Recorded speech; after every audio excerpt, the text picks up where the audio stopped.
వరంగల్ సభలో ప్రస్తావన తెచ్చిండు అని అంటే మేము సక్సెస్ అయినట్టే కదా.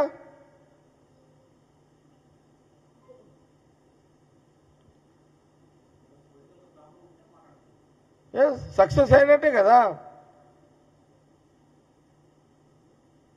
కేసీఆర్ గారు ఫెయిల్ అయినట్టు ఒప్పుకున్నట్టే కదా. అసలు ఈ ఉచిత బస్సు ప్రయాణం ఆలోచన ఆ రోజు మరి కేసీఆర్ గారు ఎందుకు చేయలేదు?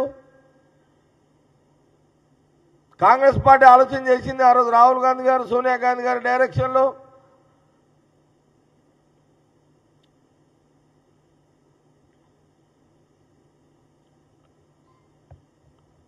సహజంగా చిన్న చిన్న సమస్యలు వస్తాయి.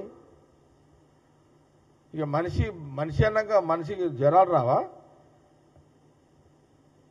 సర్ది రాదా మనిషికి? బస్సు అన్నాక బస్సుకి రిపేర్ రాదా? బండి ఉంటే బండికైనా రిపేర్ వస్తుంది, మనిషికైనా రిపేర్ వస్తుంది. మనిషికి రిపేర్ వచ్చిందంటే మరి రిపేర్ వస్తుంది. అట్లానే నేనేమంటున్నా అంటే, ఈరోజు ఉచిత ప్రయాణం ఆడవాళ్లకు, మహిళలకు అవకాశం కాంగ్రెస్ గవర్నమెంట్ ఇచ్చింది కాబట్టి, ఈరోజు మహిళలు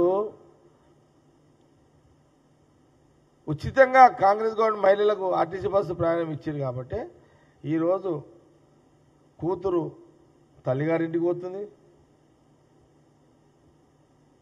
గుళ్ళ గోపురాలకు పోతున్నారు. ఇప్పుడు సపోజ్ హైదరాబాద్ సంగారెడ్డి, లేకపోతే ఎక్కువనా, ఇప్పుడు సపోజ్ నా సంగారెడ్డి ఉంది, సంగారెడ్డికి నుంచి ఇప్పుడు యాదగిరిగుట్ట పోవాలి, ఫ్రీయే కదా ఆడవాళ్ళకు. వేములవాడ పోవాలి, ఫ్రీయే కదా.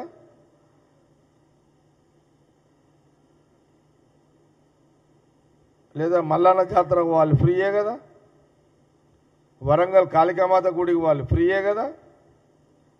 ఈరోజు మహిళలు ఉచిత, కాంగ్రెస్ గవర్నమెంట్, సీఎం రేవంత్ రెడ్డి గారు, ట్రాన్స్పోర్ట్ మినిస్టర్ రాహుల్ గాంధీ గారి డైరెక్షన్లో ఉచిత బస్సు ప్రయాణం, అది కూడా 1 ఇయర్లోనే కదా. అప్పుడు 1 మంత్ అప్పుడే స్టార్ట్ చేసాం కదా. Second day. ఈరోజు మహిళలు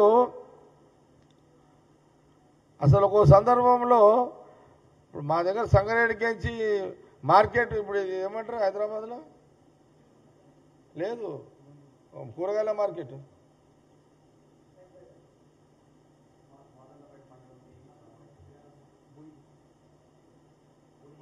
దిల్సుఖ్ నగర్లో లేదా? ఫ్రూట్ మార్కెట్ కూడా పోతున్నారు. మా ఏడికి కూడా వస్తున్నారు. ఏడికి? గుడిమల్పాపురం వస్తున్నారు. మైదీపట్నంలో ఉంటుంది చూడు, ఆడికి కూడా వస్తున్నారు.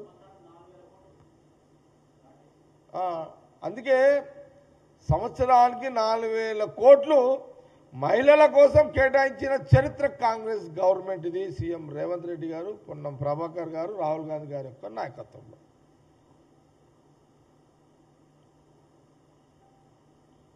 అంటే ఇప్పుడు మీ ఉద్దేశం ఏది? ఉచిత బస్సు ప్రయాణం తీసేయమంటున్నారా కేసీఆర్ గారు? మా ప్రశ్న అది, క్లారిటీ ఇవ్వండి. మా క్లారిటీ ఇవ్వండి. ఏంటంటే ఉచిత బస్సు ప్రయాణం మీరు తీసేయమంటున్నారా కేసీఆర్ గారుని నేను అడుగుతున్నా. ఓకే, క్లారిటీ ఇవ్వండి. మీరు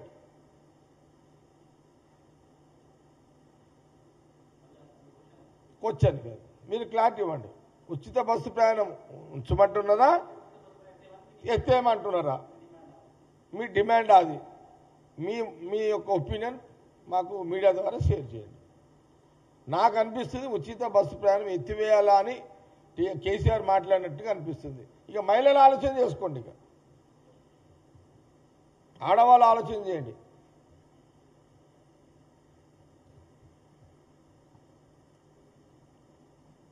చూడండి, 10 ఏళ్ళ తర్వాత